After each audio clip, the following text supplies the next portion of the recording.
الله ولی الذین آمنوا. در دوستی خدا شک نکنید. اشکالی که پیش آمده از این دوستی بهره نمیبریم، چون هنوز ما این دوست رو به عنوان دوست دلسوز نشناختیم و نپذیرفتیمش که نقش آفرین باشه تو زندگی ما. اون اندازه که خدا به ما بها داده بین سایر مخلوقات، حتی من و توی مسلمان به خدا بها ندادیم. جایگاه خداوند رو در زندگی خود و خانوادگی خود کمرنگ کردیم.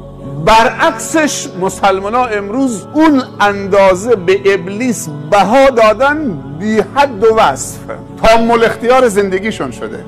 میگه برعکس میرقصه، میگه شراب بخور میخوره، میگه ظلم کن میکنه، میگه سیگار روشن کن میکنه، میگه دود مصرف کن میکنه، میگه حسود باش میشه، میگه بخیل باش میشه، میگه فتان باش میشه، میگه نمام باش میشه. و در نظر بندگان خدا اخ و به کرده و به و اخ کرده. در نتیجه بها از زندگی ما رفته، جایگزینش درد و رنج و سکته و خودکشی و پریشانی و بی‌امنی و یک سری شادی های کاذب.